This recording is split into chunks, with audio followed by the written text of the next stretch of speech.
The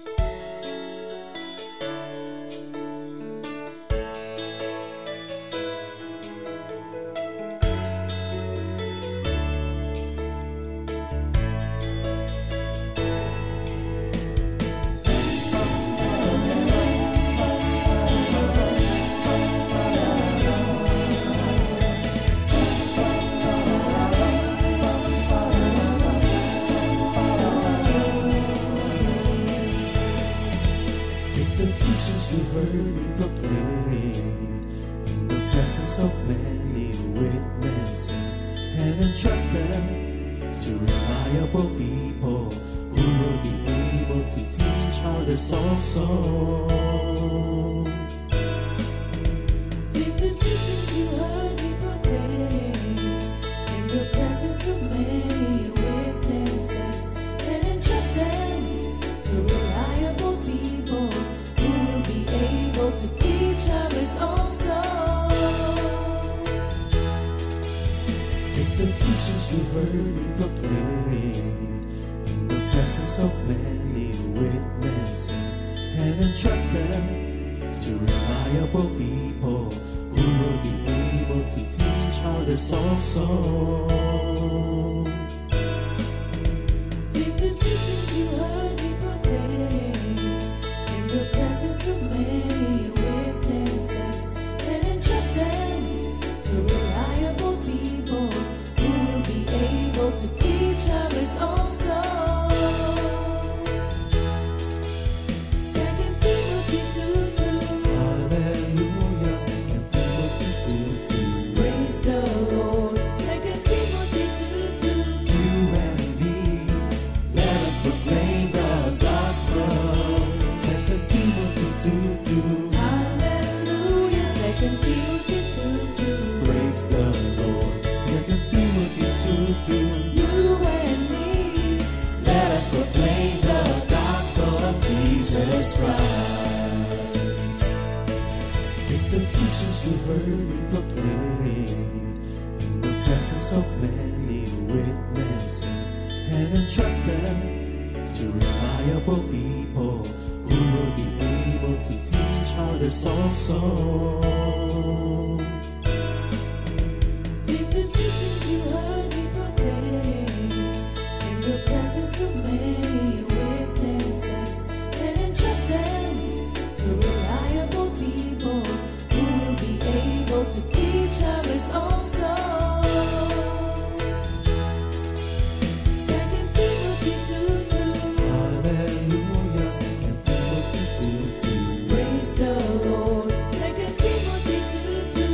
You and me, let us proclaim the gospel. 2 Timothy 2:2. Hallelujah. 2 Timothy 2:2. Praise the Lord. 2 Timothy 2:2. You and me, Let us proclaim the gospel of Jesus Christ.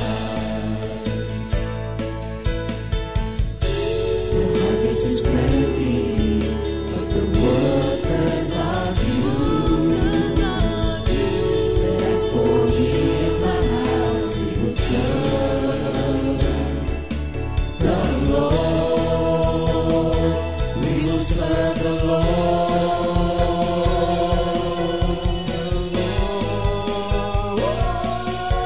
2 Timothy 2:2. Hallelujah. 2 Timothy 2:2. Praise the Lord. 2 Timothy 2:2. You and me, let us proclaim the gospel. 2 Timothy 2:2. Hallelujah. 2 Timothy 2:2. Praise the Lord. 2 Timothy 2:2. You and me, Let us proclaim the gospel of Jesus Christ. 2 Timothy 2:2. Hallelujah. 2 Timothy 2:2. Praise the Lord. 2 Timothy 2:2. You and me, let us proclaim the gospel. 2 Timothy 2:2.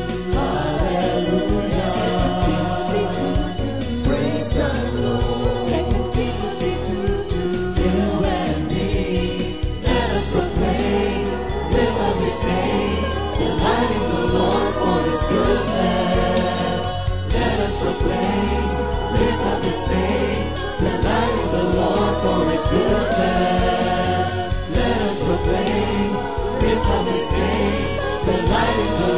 for His goodness and His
Walang hanggang buhay ang iyong ibinigay na aking nararanasan sa bawat sandali ng aking buhay.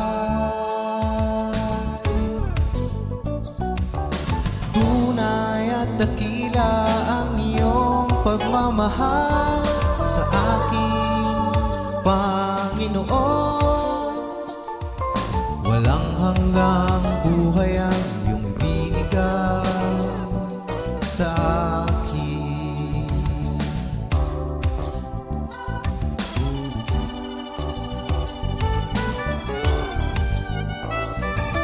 Walang hanggang buhay ang iyong ibinigay na aking nararanasan.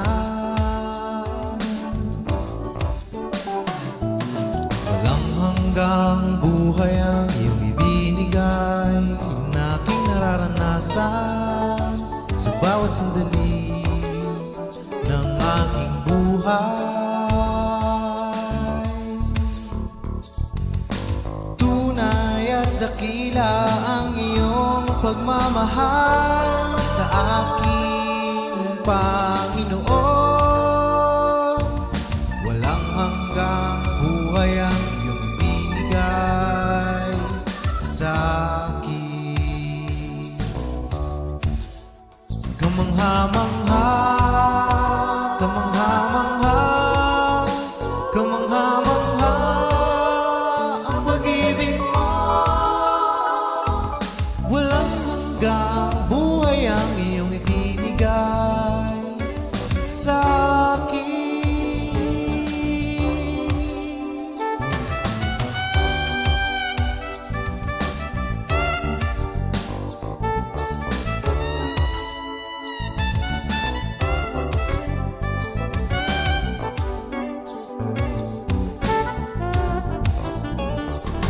Ang langit at lupa'y nagbabadya ng kalwalhatian mo.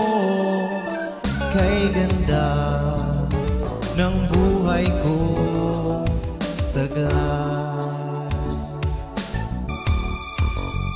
Kamangha-mangha, kamangha-mangha, kamangha-mangha ang pag-ibig mo.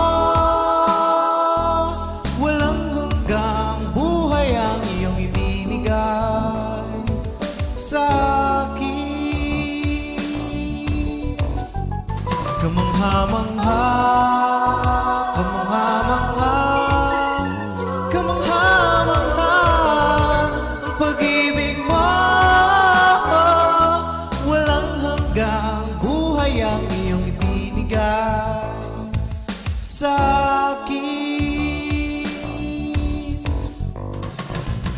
Walang hanggang buhay ang iyong ibinigay sa akin. Walang hanggang buhay ang iyong ibinigay sa akin.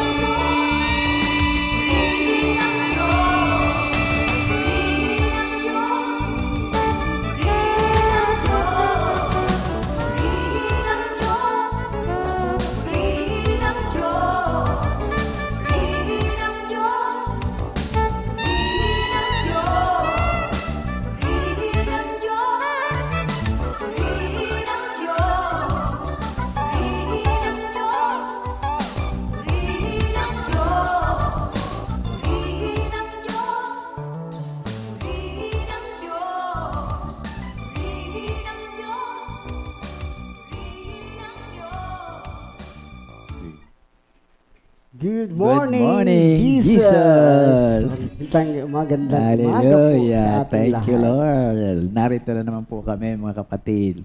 Magandang umaga uli sa lahat, sa North, sa East, sa West, sa South, ng buong Kakumpihan family. Pati na po yung sa ibang bansa. Hallelujah. Thank you, Lord. Alam namin kayo nasa mabuting kalagayan at alive in Christ. Amen. So, again, kasama ko po ang ating Minister Ali. Hallelujah. Opo, Thank you, aba, Lord. at Yaho ay siyang napili na kami ang dalawa ngayon na magtambal.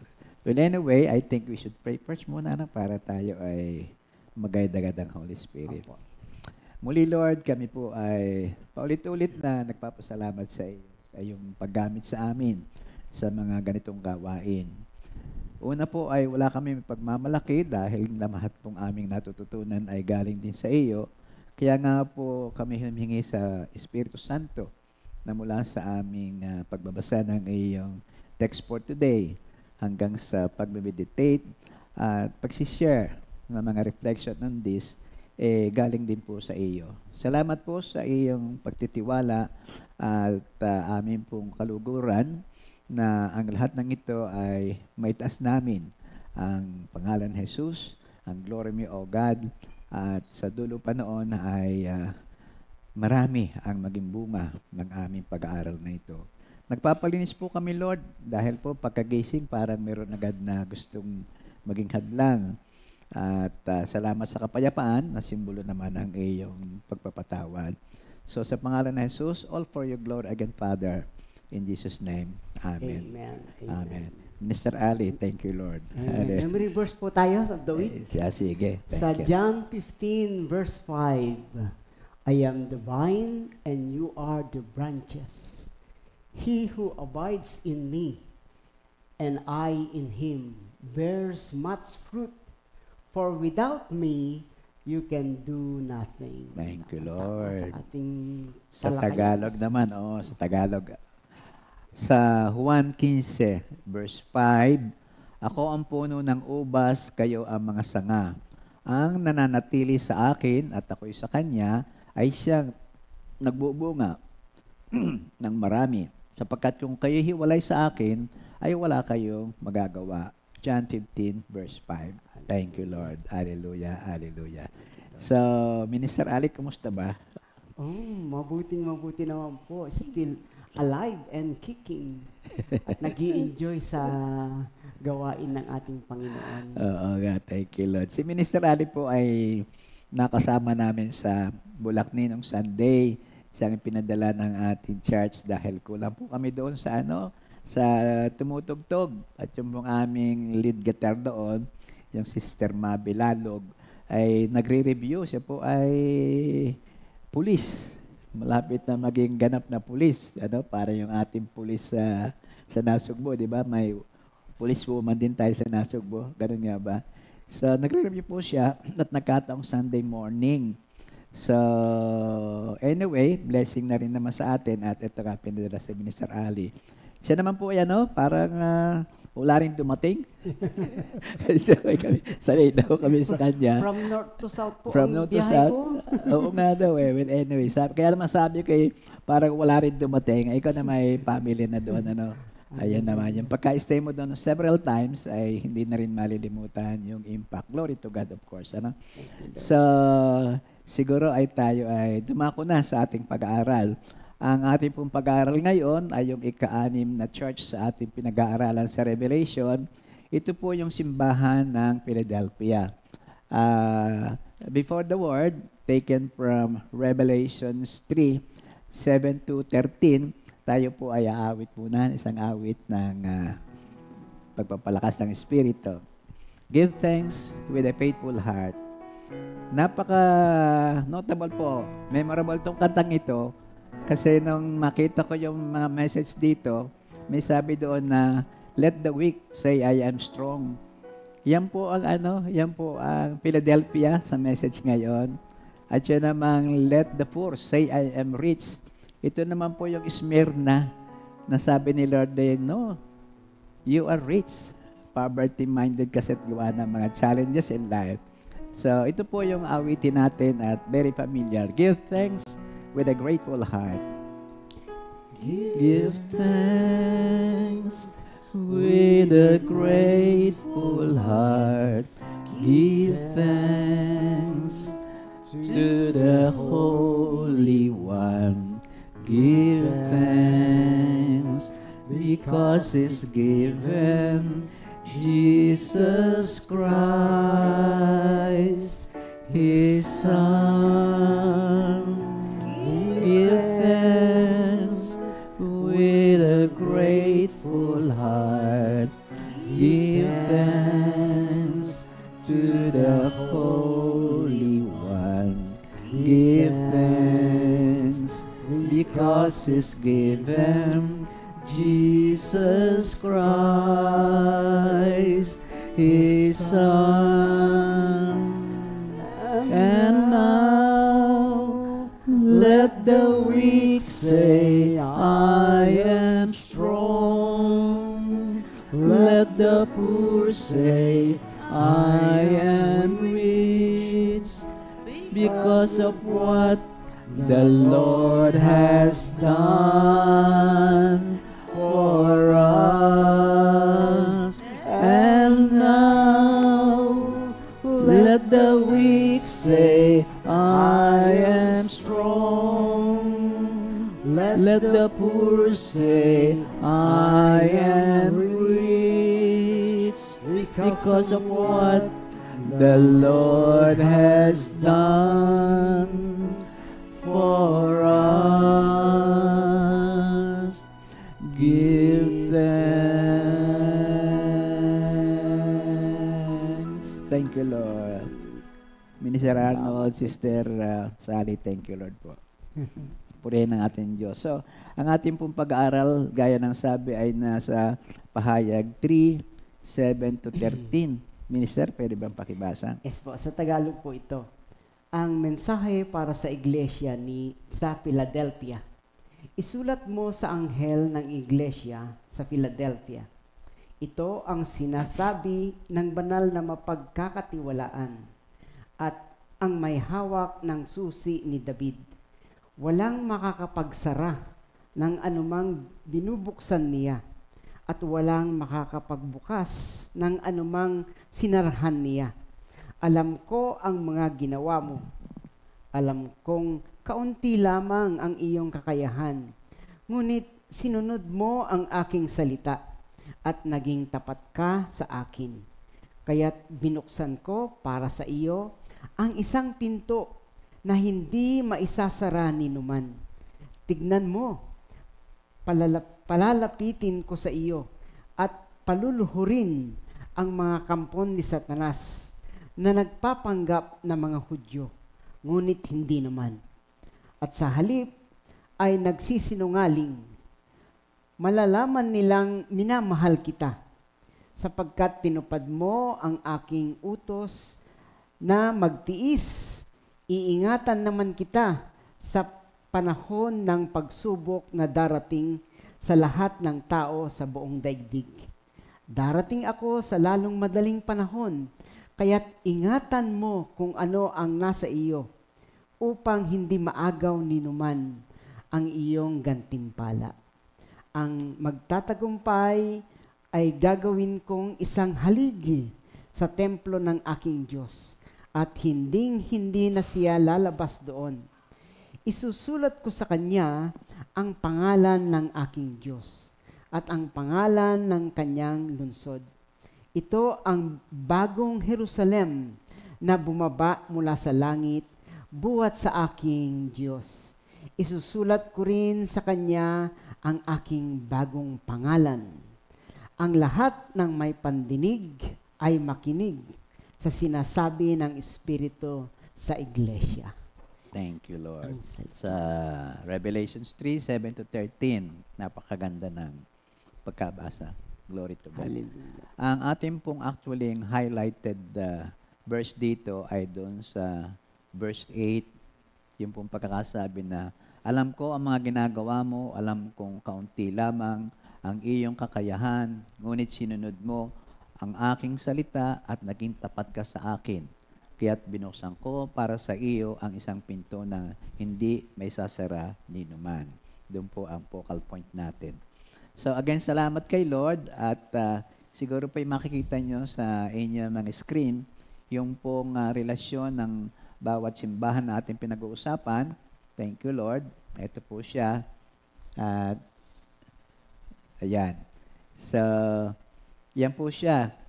Lagi-lagi tayo nagre-review through the maps. Tayo nga po ay nasa ika-anim na. Ika-anim na. So, 1, 2, 3, 4, 5, 6. Ito yung Philadelphia. Ang direction ng ating pag-aaral ay parang clockwise movement. At ang ating pong sumulat nito, ginamit ni Lord, ay yung naroon sa island of Patmos. Yung itim na nakalagay doon. So again, mga kapatid, nasa number 6 po tayo. At God's willing, by next week or next month, doon po sa 7, yung Laodicea naman. So again, mga kapatid, salamat. Tayo po ay almost done na. At ito nga po, ang review natin ay kailangan malaman din natin. So yung pong unang ating napag-aralan ay sa yung Church of Ephesus 2, 1-7. Ito yung a church that has forgotten the Lord, their first love. Sa dami siguro na activities. Ang pangalawa, yung Church of Smyrna sa chapter 2, verses 8-11. Sunod-sunod po yan. Who experienced persecution and were encouraged not to fear the second death. Ito ho yung sabi ni Lord, I know your affliction and your poverty. Pero sabi niya rito, yet you are rich. Yung kinanta ho natin kanina, naulit ko na inirelate natin. Sa Church of Pergamum naman, yung number 3, sa 2:12-17, ito yung na-engage sa yung mga moral compromising style of living at ang church po ay naapektuhan din dito. Ang pang-apat naman is sa Church of Thyatira sa chapter 2 verse 18-29 kung saan ay nagahari po doon yung mga Jezebel spirit. Kaya ang temptation doon at ang challenge sa ating mga kapatiran sa mga Kristiyano noon ay napakahigpit. At nung last Tuesday, ating pong tinalakay ang tungkol doon sa huling portion ng Church of Sardis sa Revelations 3, 1-6. Ito naman po yung church na kumbaga sa ay outwardly vibrant and alive, pero ang binabasa naman ng Lord ay yung puso at yung internal part of worship. At ang sabi nga niya ay akala mo ikaw ay buhay pero ikaw pala naman ay patay. Napaka po yun, direktahan. At ito po yung sin of complacency at ating ang tinagurian na yung Church of Sardis is already comatose. At thank you Lord, naka-ICU naman sila. Sabi ni Lord, ICU. Kaya may pag-asa. Hallelujah. So for today, mga kapatid, yung ating Church of Philadelphia sa chapter 3, 1-13, ito yung naiiba. Kasi walang condemnation na agad ay binigay dito, kundi puro commendation mula sa author. Kumbaga sa Lazada ba yung tingnan mo kung yan tingnan mo ang review. Pagka marami nagsabi dyan na good, bilhin mo ganyan ba yun. Pero inasabi lang na gano'n. No? Pero iba to.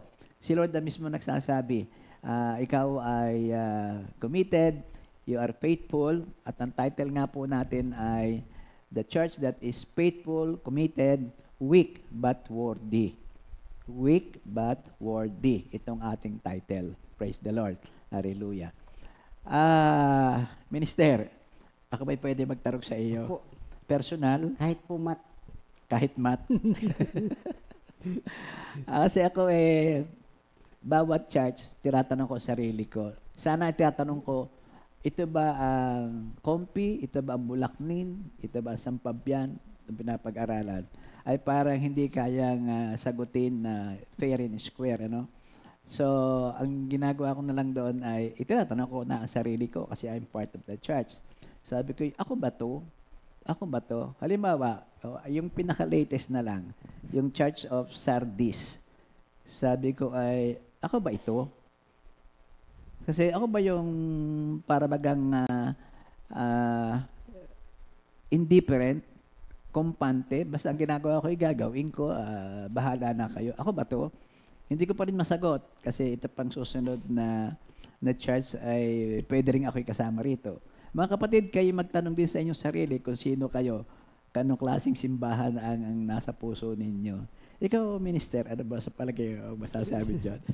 Siguro po kasi yung mga katangian ng mga simbahan na nasa pahayag ay sa akin din merong one time na mahina, merong one time na nagda-doubt, merong one time din na napakasigasig. So, yung ating pag-aaral naging warning lang sa akin na magpatuloy sa kasigasigan sa paglilingkod. At again nga, hindi naman perfect ang church kasi nandun ako na member na hindi rin perfect. Kaya lagi na lang umaasa sa gabay at patnubay ng ating Panginoon. At alam ko na kung meron mang nagiging pabigat, kayang-kaya ni Lord itong isolve. Amen. Kung meron man naglalayo sa atin, kayang-kayang alisin at palitan ng kasigasigan ng ating Panginoon. Thank you, Lord. Hindi ko siya particular na ilagay yung lalo na sa pinanggalingan ko San Fabian. Nandun yung all of the above. Pwede rin. Hindi Kaya pwedeng. patuloy na laging aasa yung ang memory verse natin, laging nakadikit dapat The vine, ano? sa vine. Hindi naman po pwede, minister, na none of the above. Pwede din naman. Wala, hindi kasi simbahan pagka ikaw none of the above. Mas maganda yung pagkakasabi mong all of the above sometimes, ano? Opo. So, yun, ako yung minakita doon sa sinulat ni naulit mo kasi yung no church is perfect. Kasi meron namang ang churchgoer ay namimili ng simbahan na perfect church. Samantalang siya ay hindi naman nga perfect. Sabi mo nga all of the above. Yung isang Pastor Peter Dehaan, may sinulat siya, sabi niya no church is perfect. No church is perfect. Pagkatapos, kinote niya yung sinulat ni John MacArthur. John MacArthur, yung I Shall Return. This is the pastor. John MacArthur, ang sabi niya the church is not a place of people with no weaknesses. It is a fellowship of those who are aware of their weaknesses and long for the strength and grace of God to fill their lives. It is a spiritual hospital for those who know they are sick and needy. So, yan ang definition ng church at ng church people. Hindi mo masasabi na dito ko, perfect church ito. Hindi po pwedeng ganon. At hindi rin po pwede na sabihin mong ako'y perfect, hindi ako bagay sa church na ito, hanap-hanap ako. So, it is a hospital. It is heaven on earth, kung ano man natin. Ano? So again, mga kapatid, ito po ang ating pag-aaral. At tulad po noong lahat, yung 5 ating narinig na, may pattern po ang paglalahad ng author through the inspiration. Jesus Christ is the author. And then ang nagsulat ay si John na naroon nga sa Patmos. Ang pattern niya ay kanyang sinasabi yung name ng church, pagkatapos ay ng city, and then pagkatapos ipinakikilala niya kung sino siya. Tapos saka papupunta yon doon sa definition kung bakit niya sinabi, kung merong condemnation, pagkatapos ay commendation, and then utos, pagkatapos ay reward, if you, parang gano'n, no, Pastor? So, without further ado, atin yung simulan na doon na sa author na muna, kasi yun ho, isang napakaganda. Ang sabi dito sa ating pag-aaral, of course, the author of all of these 7 letters ay ang ating Panginoong Jesucristo. He is the Jesus who resurrected, our Lord and Savior. Itong sinasabi ng banal na mapagkakatiwalaan, ang may hawak ng susi ni David, walang makapagsasara ng anumang binubuksan niya at walang makapagbubukas ng anumang sinasarhan niya. So we have in that single verse yung verse 7 na yon, verse 8 na yon, ang apat na fourfold description of Jesus Christ. Una, ang sabi doon, He is the Holy One. Siya yung banal, natatanging banal. This is the distinctive attribute of God. He is set apart, perfect, and pure. Si Jesus Christ yun. He is true, sa English na version ng ating binasa. Mapapagkatiwalaan, He cannot lie. He keeps His word. He's fully trustworthy at all times and in every way. Ang pangatlo, He has the key of David. May hawak ng susi ni David. Keys and locks and doors are sign of power and official authority. Jesus holds the key not to Philadelphia but to the house of David. So kung maalala natin, God told David that he would establish his kingdom and his son would reign on the throne forever. Jesus is that son who takes the seat and the eternal throne.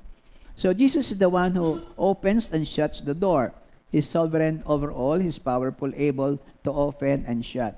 Let's go further to the detail of all of those fourfold distinction of the author.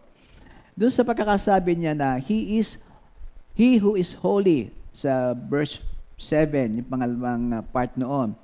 This praise refers to God who alone possesses absolute holiness.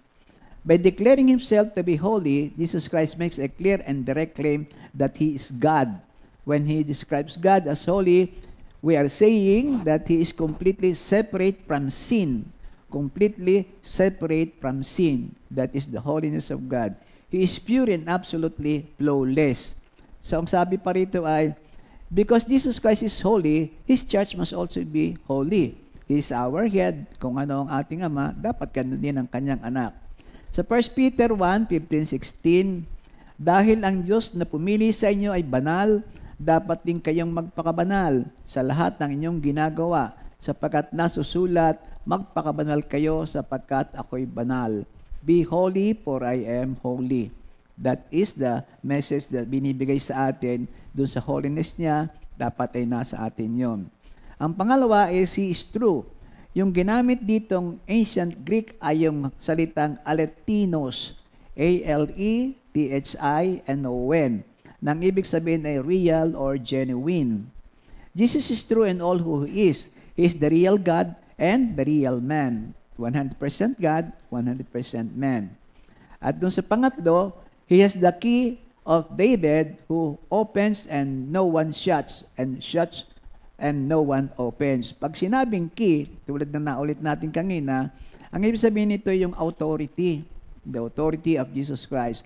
The one who possesses the key has control. Yun naman pag sinabing key of David, ito yung propesya na naroon sa Isaiah 22 verse 22.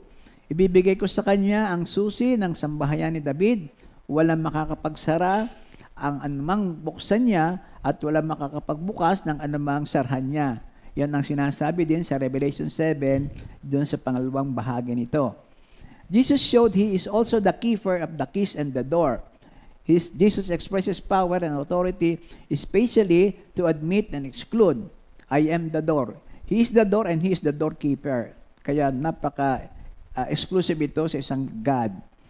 Very especially, Jesus who opens the door of salvation that no one else can open. Siya lamang ang nagbigay sa atin ng salvation na walang pwedeng magbukas sapagkat siya ang Diyos na totoo, taong totoo, at wala rin namang pwedeng umagaw ng salvation binigay niya sa atin. So, Jesus has the authority and power to do all He says He will do. Kaya yung mga susunod pong marinig natin, yun ay lahat ng katotohanan na gagawin ng ating Panginoon. So, pagkatapos makilala natin ang author, puntahan ho naman natin yung description ng City of Philadelphia. Yun ang laging sequence niyan eh. Yung City of Philadelphia, of course, walang detalye sa ating nabasang verses. At even sa other parts of the Bible, talagang wala. Kaya po ito'y produkto ng mga pag-research natin sa Google at sa lahat. So, ang sabi dito ay economically,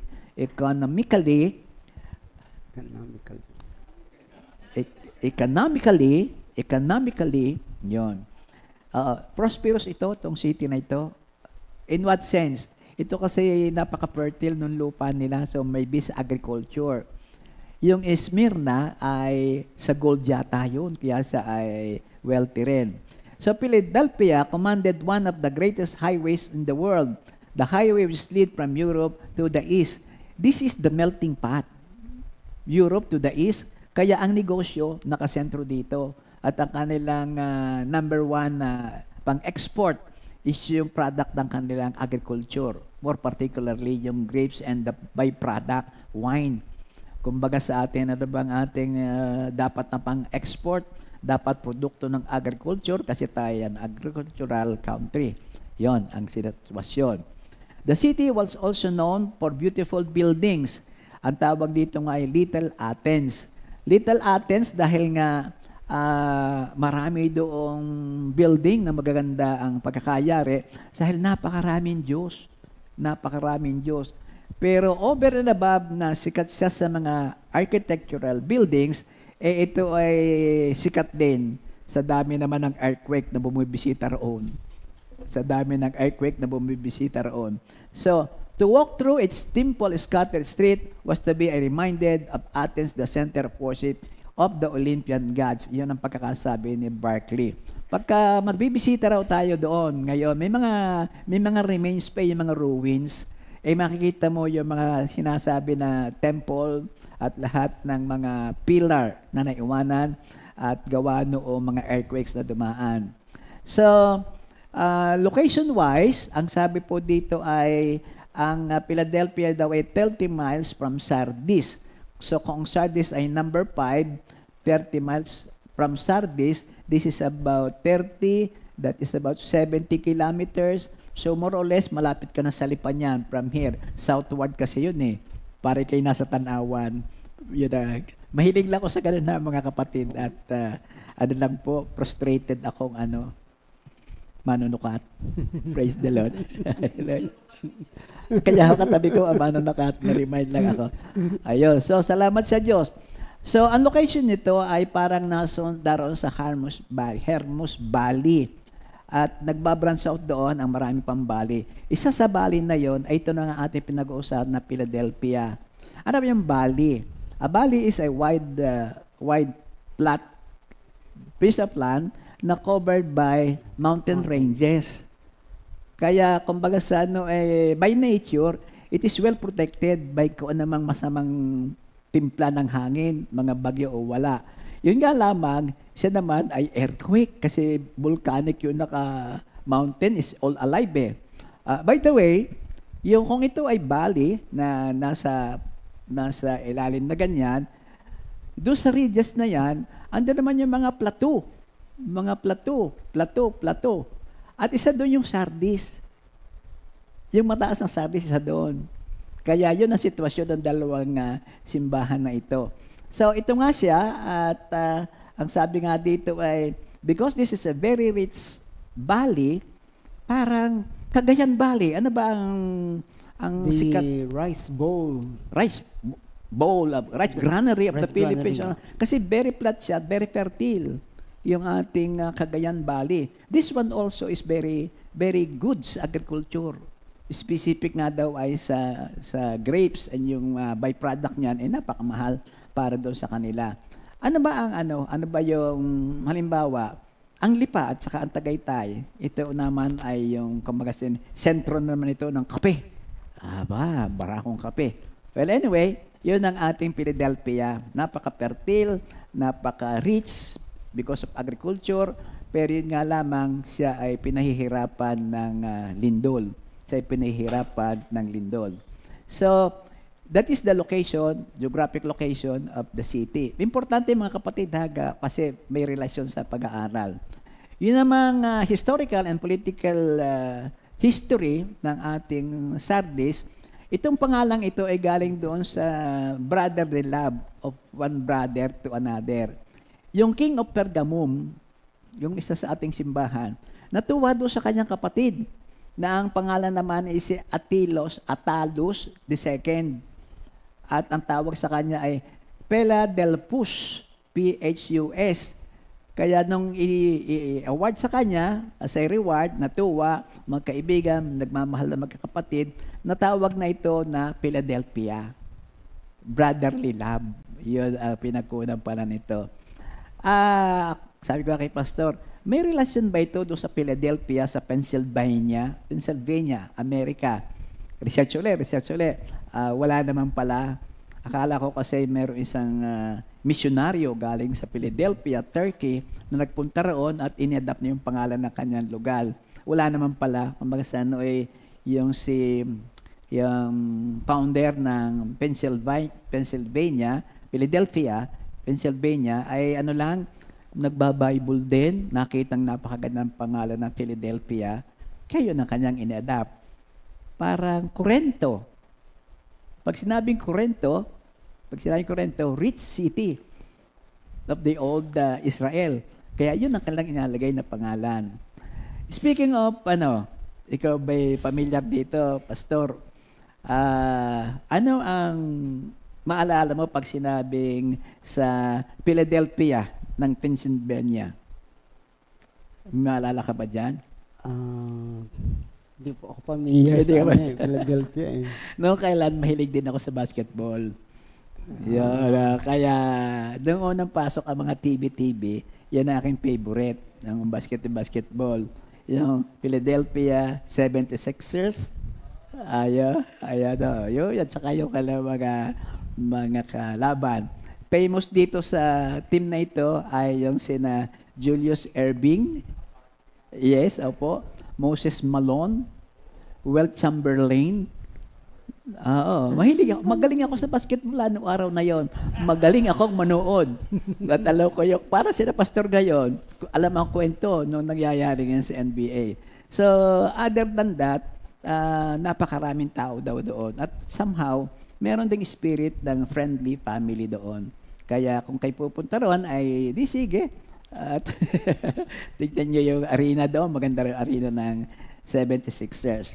So, yung primary purpose ng pagka-establish ng Philadelphia, yung sa lugar na yon, ito ang ginawa ng king, ay para daw ito maging center of Greek culture and language, reaching out the Hellenicizing the region around. Kasi yung buong region na yon ay talagang kinoconquer na yan na mga ng Hellenistic, parang Romans, parang gano'n. Pero ang nangyari dito ay ang kanilang gusto ay mapaltan. Kumbaga sa inyo, masakop ng Hapon at maging Hapon na kayo lahat. Parang gano'n. At incidentally, sabi din dito ay, beyond Philadelphia lay the wilds of Phrygia and the barbarous tribes. So, katulad ng lahat ng nangyayari, wala naman noong Vicenteng pang kultura. So, marami din doon na mga barbarous tribes. Siguro, wala namang cannibal. Yung Phrygia ang isa doon. And it was intended that the function of Philadelphia should be to spread the Greek language, the Greek way of life, the Greek civilization throughout the regions beyond. Yan ang kay Barclay na interpretation doon. At nagtagumpay naman sila. Sabi daw sa ating nakita, by 19 AD, yung Lydian language of the region had been completely replaced by Greek. At ang isang proof nito, yung ating Bible ay nasusulat sa Greek, yung ang isang pagkakasulat. So, ang location daw nitong ating hindi daw, this is facts and figures.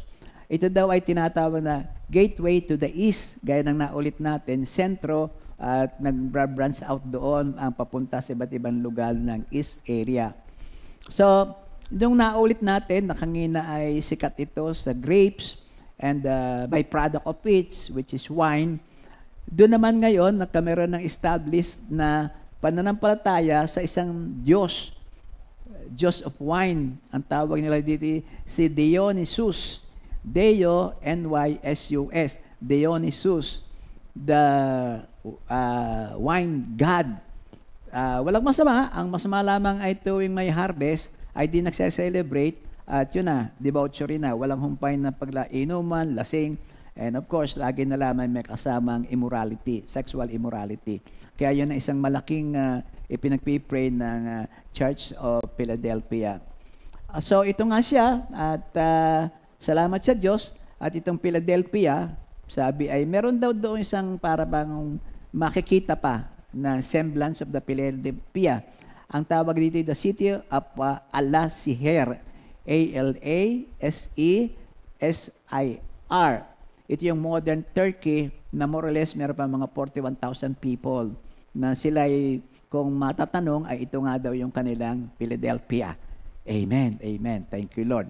So, narrative lang mga kapatid at ako'y natuto at nakita ko. Sana'y matuwa rin kayo para magka-desire na puntahan ninyo to o di kaya itong reference sa ating pag-aaral. So next is, after the city proper, pinupuntahan palagi noong pag-aaral. Ang tungkol naman doon sa the church itself. Yung the church itself. So, tulad ng mga churches na ating napag-aralan na, ito ay walang traces kung sino ba ang nagpundar nito, sino nag-establish nito. Yung Efeso, alam natin si na Pablo ito. So, ang mga mangangaral ay kanilang ina-assume na mula sa Efeso, doon ngayon nagkameron ng paghayo. Anak-anak branches. Anak-anak na sila. 'Yon. So, ito ang kwento by history ng foundation ng ating Philadelphia. Yung church history tells us that some Christians from Philadelphia were martyred with Polycarp in Smyrna. Naalala ba niyo si Polycarp? Yung na-martyr sa Smyrna. Simultaneously, dito pala sa Philadelphia, marami ding martyr na pinatay. Kasabay nitong si Polycarp. So, ito nga mga kapatid ay yung, this lasted for centuries. Philadelphia, nagtagal. Mahigit na daang taon din. And even after the region was overrun by the Muslim, may Muslim pa rin ditong invader, they remain a witness for Christ. Finally, the church disappeared during the 14th century. Thank you, Lord. Sabi nga natin kanina, Philadelphia was known as Little Athens because of its many gods and idols. Pero kahit na yung idol na maraming gods, hindi sila naapektuhan. They remain faithful and committed to one true God, that is to Jesus Christ. So, well, from here, hanggang doon lang muna tayo at meron pa palang isa. Sila'y pinahihirapan din ng kapwa nila Hudyo na nagkokontrol ng sinagoga. Iba naman ang direksyon, para bang exclusive na ulit sa kanila. Ang tawag dito sa ating nabasa ay Synagogue of Satan. Yung halos hindi sila papasukin doon, kaya sila ay walang peace of mind pagdating sa synagogue. Yun ang isa pang karakteristik ng church na ito. At marami pa. Pero susunod na karakteristik ay makukuha natin doon sa lesson na sinasabi mismo ni Jesus Christ para sa church na ito. So, break muna tayo, Minister, ha? Kasi maganda rin yung topic mo eh. Siguro, punta muna tayo sa bati-bati. At, bati-bati para sumaya-seta na kaunti. Sige po, mga kapatid. Thank you, Lord. Isa munang announcement, brother. Ano? Oo. Para sa darating pong Sunday, June 29, CSM Quarterly Fellowship. This Sunday, 2:30 p.m. po, dito po sa Parañaque Worship Center. At meron po theme na tayo naman. Galing, tayo naman. Oo nga. Yan, kaya thank you Lord. Encourage po natin yung ating mga youth sa bawat area. Ako nga po nung napapunta ron sa Bulacnin last Sunday, nakatagpo ko yung mga youth natin doon. Galing pala silang Laia. At yung sabi ko, kita-kita tayo doon, punta kayo. Kaya thank you Lord at nawa sila makarating din. Hindi ko mapapalampas yan. Ang kwento kasi noon, yun yung mga anak ni Ate-Ating ng Laia, kapatid ng mga Goring. Opo. One time, nandun siya sa Umaten, isa naman yung kanya mga apo. No, doon sila nakatira doon sa somewhere na may mga riles. Anak ni Sister Chona. Alam mo, nag-share si Sister Ating na nga ayon. Naging mga apo, kayo na may huwag aalis dito. Ganun. From there on, linggo-linggo na nihatid dong ama. Oo lang si Sister Chona at ang trabaho doon din sa Sunday kasi Robinson hindi mahirap din doon no. Pero ano, ikaw nga, nako, ang unang bulaga sa iyo na magkakapatid, magpipisan. Nagsama mo mga pinsan. Opo. Di ba kita mo? May mga binatilyo pa. Opo. Ay, nag-love offering. Pagsaganda naman ng pagkakakanta. So, yun ang growth na nakita natin. Ano? Yung sayop na yan. Sana kasama sila rito. Amen. Hallelujah. Thank you. Yan. At for our repeat new song, birthday, let's batiin po natin ang mga may kaarawan sa araw na ito. June 24. Happy birthday, Sister Virgie! Ay, mali. 24, 25. Tama na. Danda, brother. Sa Jollibee kasi in-order yung kanda. Ay, opo. Pwede naman pong ano yan. Ayan na. Yan, ito okay. Na. Final na yan. Final Sige. na po ito. Minister. Sister Lisa Macazero ng ating Marcelo. Sister Claire Alonso. Sister Beth Banyadera. Brother O'Neill Fonseca. Yan, June 24, 2025. Happy birthday po mga kapatid.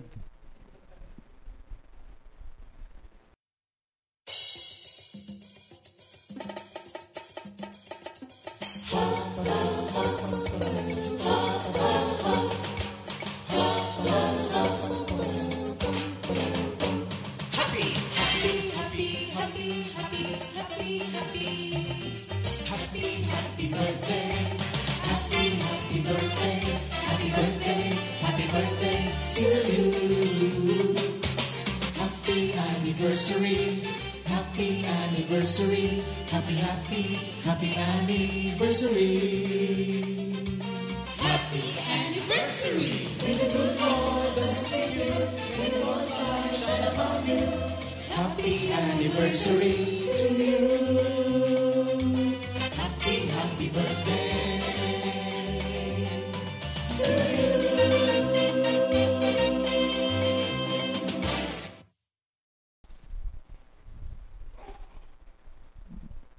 Thank you, Lord. Happy birthday. Happy birthday. So, tulad ng ating iniwanang kanina, ang sabi natin this time, tingnan natin ang karakteristik ng Church of Philadelphia base doon sa tunay na nakita ng ating Panginoon. At ito ay mula doon sa verse 8 hanggang sa verse 10. Ang sabi doon ay, alam ko ang ginagawa mo, alam ko ang kaunti lamang ay iyong kakayahan, ngunit sinunod mo ang aking salita at naging tapat ka sa akin. Kaya't binuksan ko para sa iyo ang isang pinto na hindi may sasara ni numan. So, up to verse 10, yun po ang coverage noong description ng Church of Philadelphia as the Lord sees it. So, ang una doon ay, ang sabi nga natin ay walang condemnation, at ang unang commendation naman niya, ang pagkakasabi niya dito na, alam ko ang mga ginagawa mo, kaunti lamang ang kanyang kakayahan, kaunti lamang iyong kakayahan, and that they have a little power. Yon ang Church of Philadelphia according to the capacity of the church, the individual members na sa kanilang palagay ay sila ay isa sa pinakamahina. So, this is not a negative comment to say that they are weak. On the other hand, he is commending them for their strength. Yung seeing, parang admitting that you are weak, yung pala yung ibig sabihin doon ay a sign of humility, not bragging. So, kahawig nung kay Pablo, naalaman natin kay Pablo, the 2 Corinthians 12:10, that is why, for Christ's sake, I delight in the weaknesses, in insults, in hardship, in persecution, in difficulties, for why I am weak, then I am strong. So, kaunti lang sila. In terms of population, kaunti rin daw lang sila, sabi dito. A small church in numbers, but it was having powerful impact on the city. Kakaunti, pero nakikita sa kanila si Kristo. When Sardis lacked with faith and the power of the Holy Spirit, because of that lack of faith, ang Philadelphia naman ay fully relied on the Spirit for power. It was evident. Yun ngayon ang magkatapat na church. Sardis, lack of faith. Philadelphia, fully committed, fully with faith. So dahil dito, ang sabi ni Lord, immediately meron siyang reward. I have set before you an open door and no one can shut it. Binigyan ko para sa iyo, binuksan ko para sa iyo ang isang pinto na hindi maisasara ni numan. Parang, ano ba yon? I am weak, I am parang something like timid, humble. Hindi, bibigyan kita ng pupuntahan. Bibigyan kita ng isang open door, parang yon ang pagkakasabi. Pag sinabing open door, it speaks of evangelistic opportunity. Puntahan mo ito, puntahan mo ito. Merong remnants dyan, sabi doon.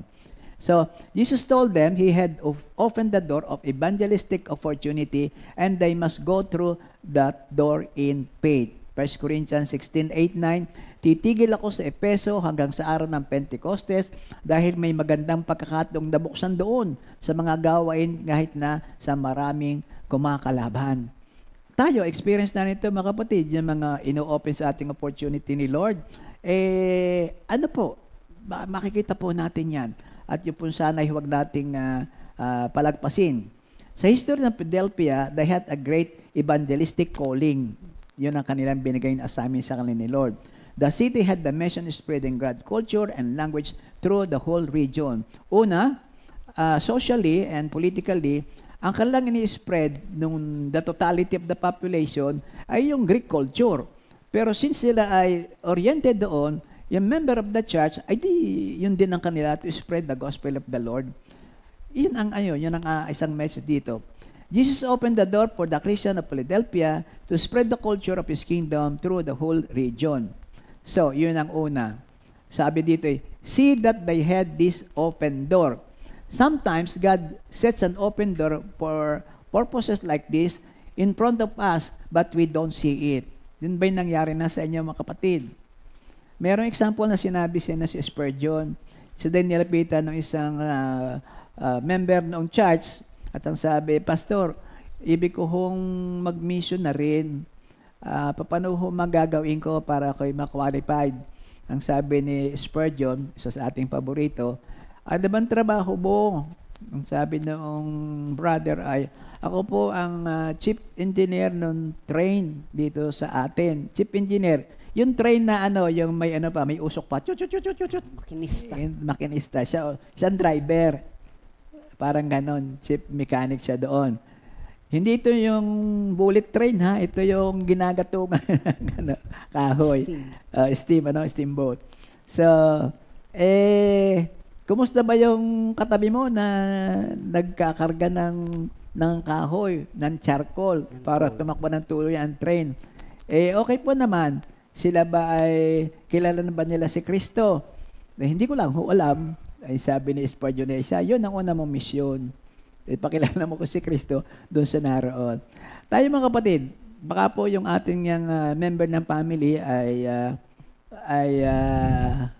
hindi natin nabibigyan ng opportunity na malaman si Kristo. Napakarami po na dapat ay mapuntahan. We must walk through it. Basta ang opportunity na riyan, walk through it. Huwag niyong palalampasin yan. Lagi nang sa pabuti ang sinasabi dyan. Ang isa pang sinabi na, I will give you an open door, kasi naulit natin kanina, yung sinagoga ay practically ay exclusive doon sa grupo ng Hudyo ng paninawalay sila lamang. Ito yung tinagurian naman, the synagogue of Satan. Pero sabi ni Lord, bubuksan ko yan para sa inyo. So, yun nga, nagaganap, nakakapunta sila doon. So, ito pa ang ating, at ito, pag kanyang binuksan, walang pwedeng magsarado. Walang pwedeng magsarado. Sabi niya sa John 10:9, I am the door. If anyone enters by me, he will be saved and he will go on and out to find pasture. Kumbaga sa I am the door and I am the doorkeeper.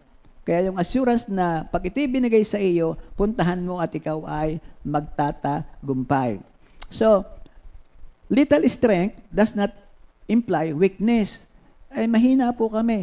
Actually, yun ang real strength. Yun ang ating real strength.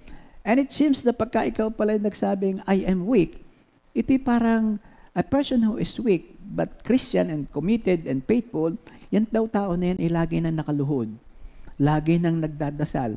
Lagi nang kumukuha ng message kay Lord. May relasyong malalim sa ating Panginoon. So, yun ang ating sinasa. Kahapon yata, yun ang ating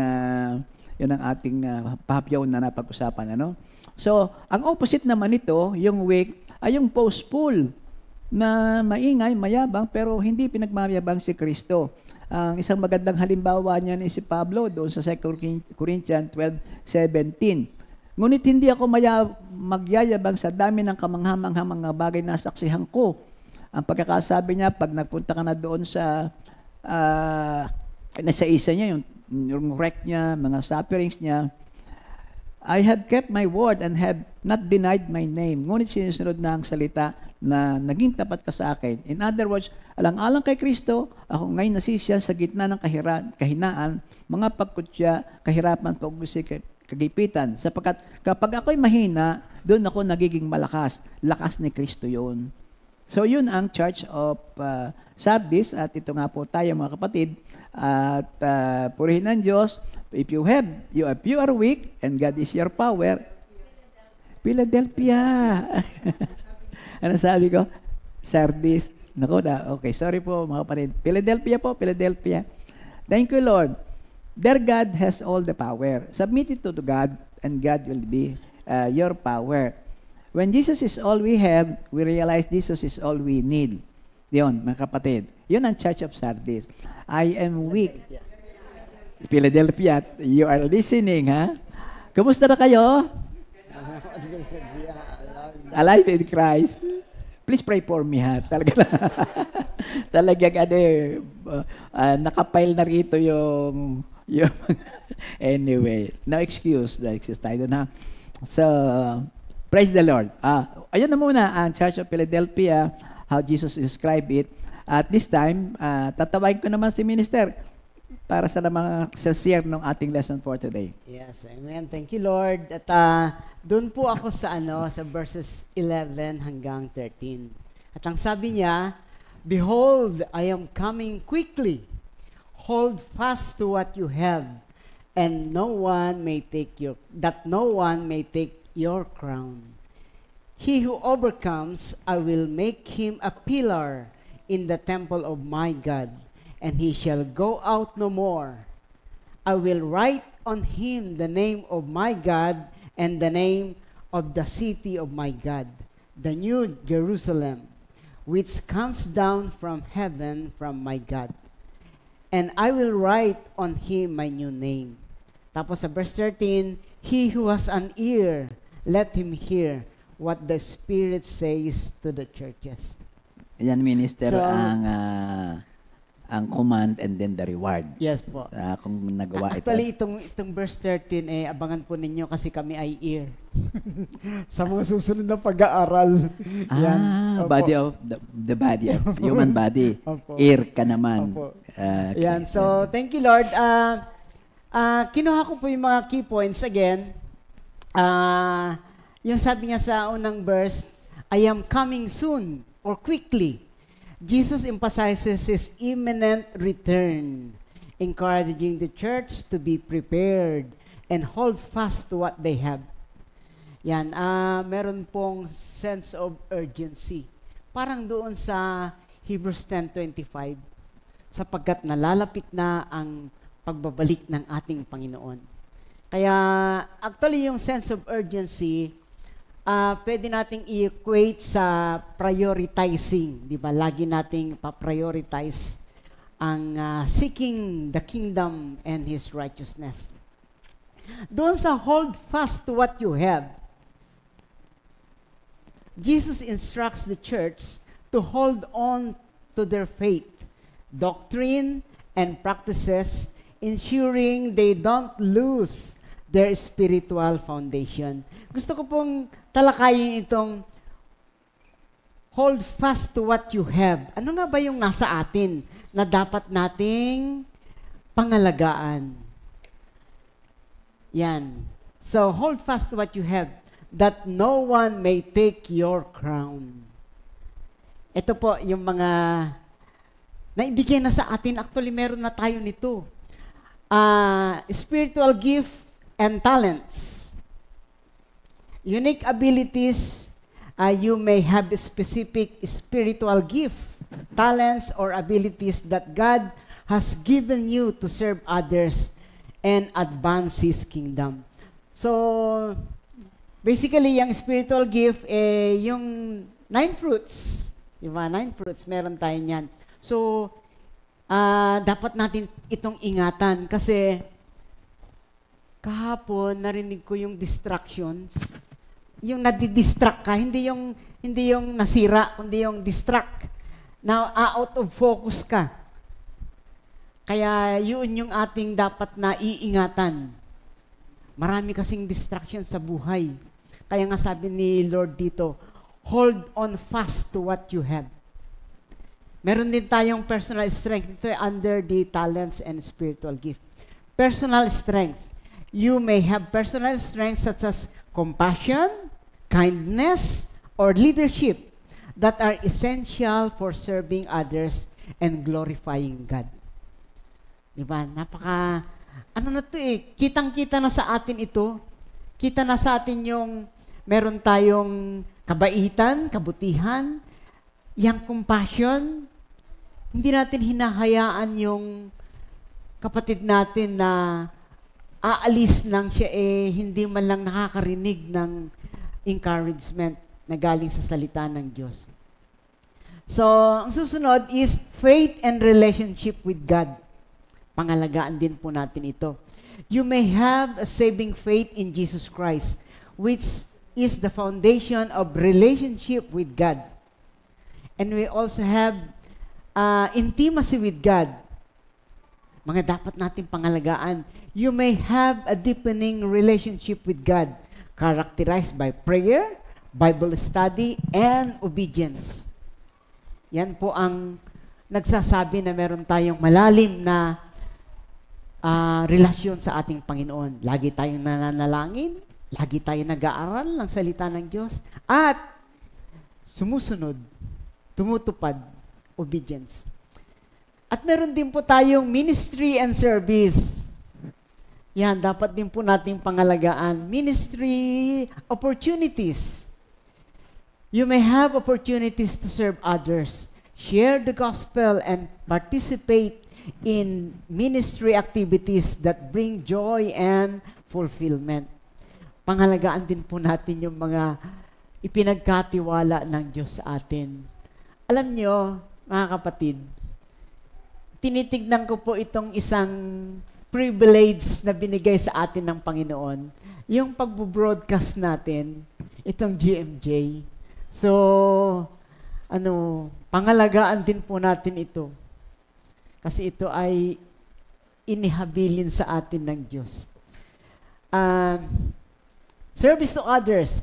You may have a role or position that allows you to serve others, whether in church, in community, or workplace. Yan, kita naman po natin na marami na tayong mga kapatiran na they are positioned in different offices, kahit sa government. Natutuwa nga po ako sa aking pinanggalingan sa Pabian. Yung si Sister Sol, kilala niyo naman po Sister Sol, siya po secretary ng aming barangay. And for the past 5 years, siya po ang top napipiling laging outstanding, nakakatanggap lagi ng award. At ang nangyayari, lahat na ng sekretary ng other barangays, sa kanya tumatawag. Kaya, thank you Lord tayo dyan, pahalagahan din natin yun, service to others. Again, sabi niya, you may have a role or position that allows you to serve others, whether in church, community, or workplace. So, pangangalagaan din po natin ang mga iyan. Spiritual growth and maturity. You may have made progress in the spiritual journey, growing in knowledge and wisdom and character. Ang pangangalaga din po niyan, siyempre, lagi tayong active sa lahat ng gawain. Matawag ka man na maglinis ng kitchen, tumugtog ng mga instrumento para sa praise and worship. Lahat po yan kasama. Yan, sa spiritual growth natin. Yan, You may have developed a mature faith that enables you to navigate life challenges with confidence and trust in God. Tapos, isa pa po sa mga, what we have is the personal identity and purpose. We have been identified in Christ. Napag-aralan natin itong mga to pero this is just a reminder na sabi nga, ang tagubilin nga sa atin ay, hold on fast. Diba? Lagi nating, pangangalagaan ang mga ito. You have a sense of identity and purpose that is rooted in your relationship with Christ. Lahat po yan ng mga Kristiyano. Meron po tayo niyang new identity. 2 Corinthians 5:17. Yan. And we also have life purpose. You may have discovered your life purpose and are living intentionally to fulfill it. Living intentionally to fulfill it. At alam naman po natin, ang pinaka-purpose ng ating buhay is to give glory to God. At lagi ko narinig na karugtong nun, to edify the church. Panghuli lagi yung sarili natin Actually, yung sarili natin, si Lord na ang bahala doon. So, holding fast to what you have means preserving your faith, protecting and nurturing your relationship with God. Protect and nurture relationship with God. Developing your gift. Hindi nyo po malalaman kung ano yung gift ninyo kung lagi kayong tumatanggi sa mga assignment. Doon lang po natin malalaman kung ano talaga yung ating, yung binigay ni Lord. Kaya wag po kayong tatanggi sa assignment. Kahit na ano po yung ibigay. Kahit na regardless of, our background, basta, just do it, sabi nga po nila. Yan. So, developing your gift. Tapos, pursuing spiritual growth. Isa po ito sa meaning ng holding fast. Seeking to grow in knowledge, wisdom, and character. Yan, marami pong sources yan. Unang-una, siyempre, ang ating pag-aaral ng salita ng Diyos. Pero mahalaga rin po yung nakakausap natin yung ibang kamanggagawa. Kasi iba rin yung kanilang input, yung kanilang insight, meron din silang kakaiba na bigay din ni Lord. Kaya hindi lang po tayo nananatili sa iisang venue ng pag-aaral. Lahat po ng ating gagawin ay may lesson na itinuturo sa atin ng Diyos. So, pursue spiritual growth. Tapos yung panghuli, staying focused. That also means holding fast. Maintaining your focus on God's purposes and plans for your life. Ang insight ko po dyan is since we are each other's keeper, let us remind each other ng ating purposes and plans. Lagi tayong magpaalalahanan sa bawat isa. Para, alam nyo naman, ang mga senior medyo may excuse na. Pero sabi nga ni Pastor JB, no excuses. Yan, kaya, thank you Lord, kasi we belong to a community that is concerned with all our needs. Hindi lang ito financial, kundi pati yung ating spiritual and emotional needs. Kaya, thank you, Lord.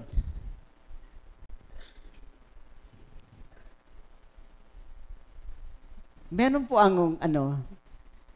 by holding fast to what you have, you can avoid spiritual drift Avoid spiritual drift, preventing yourself from straying from God's path. Kasi kung minsan, may mga doktrina na hindi na according to God's doctrine, so dapat maingat tayo doon.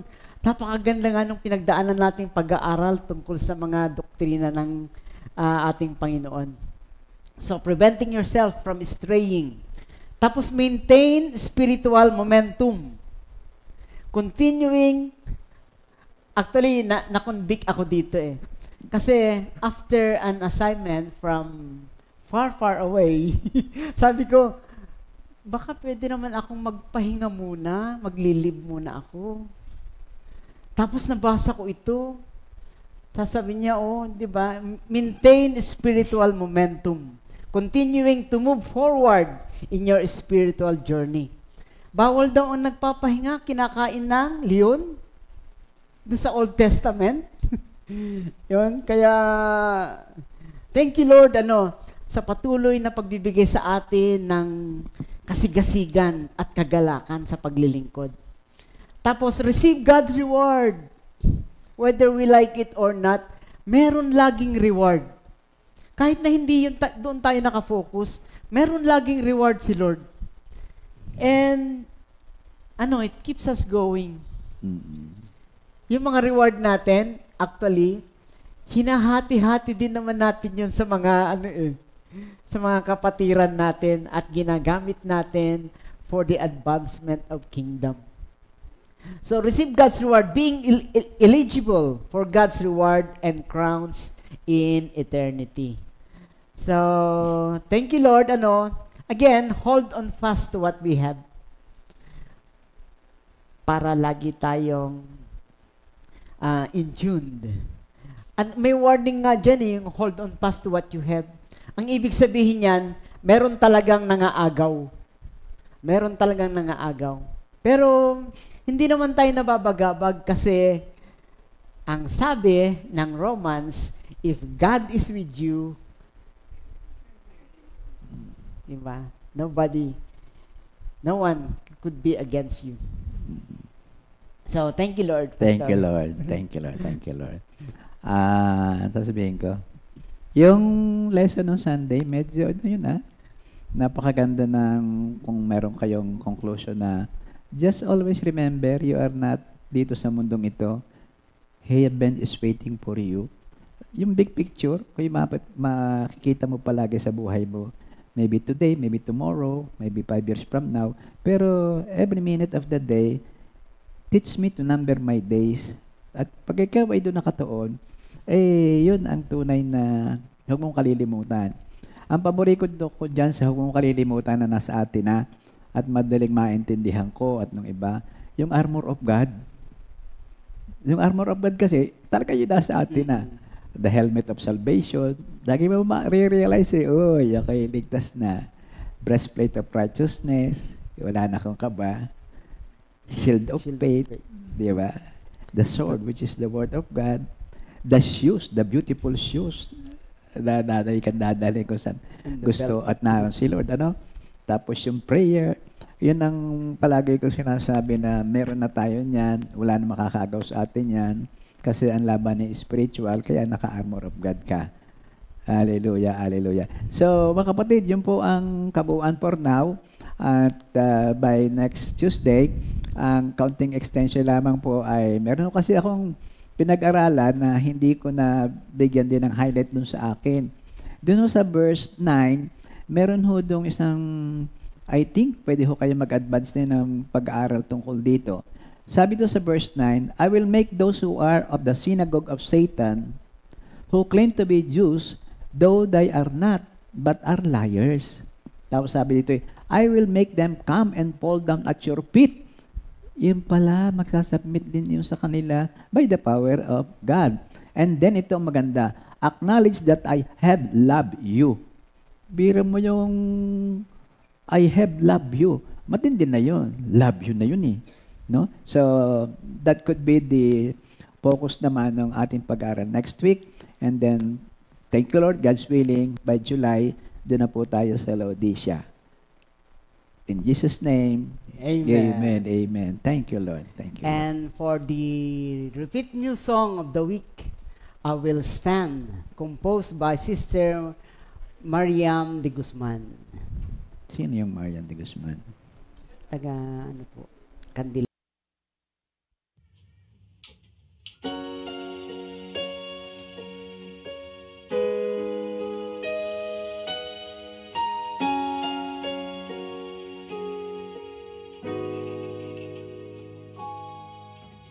There were times I felt lost. There were days I was afraid. There were tasks that seemed too great.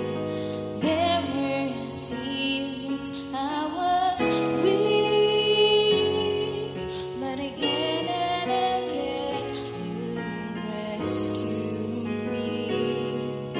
And time after time I'm free. I will sing of your glory, oh God. I will speak of your might, oh God. I'm forgiven and I'm saved. I'm cherished and I'm loved by my wonderful God, by my powerful God. I can stand.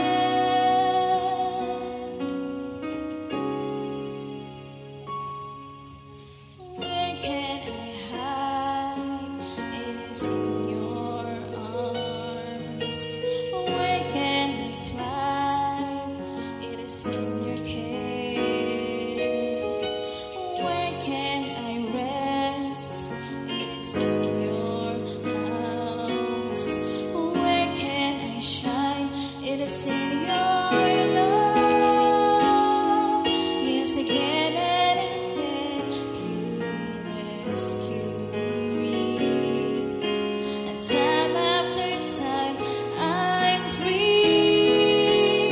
I will sing of your glory, oh God. I will speak of your might, oh God. I'm forgiven and I'm saved. I'm cherished and I'm loved by my wonderful God, by my powerful God. I will sing of your glory, oh God. I will speak of your might, oh God. I'm forgiven and I'm saved. I'm cherished and I'm loved by my wonderful God, by my powerful God. I can stand. Whatever the world throws at me, my Lord is forever with me. Darkness will not consume me, for His light is shining at me. I will sing of your glory, oh God. I will speak of your might, oh God. I'm forgiven and I'm saved. I'm cherished and I'm loved by my wonderful God, by my powerful God. I will sing of your mercy, oh God. I will speak of your grace, oh God. I am precious in His eyes. I am lovely in His eyes. I'm grateful, my God. In your presence, my God, I will stand.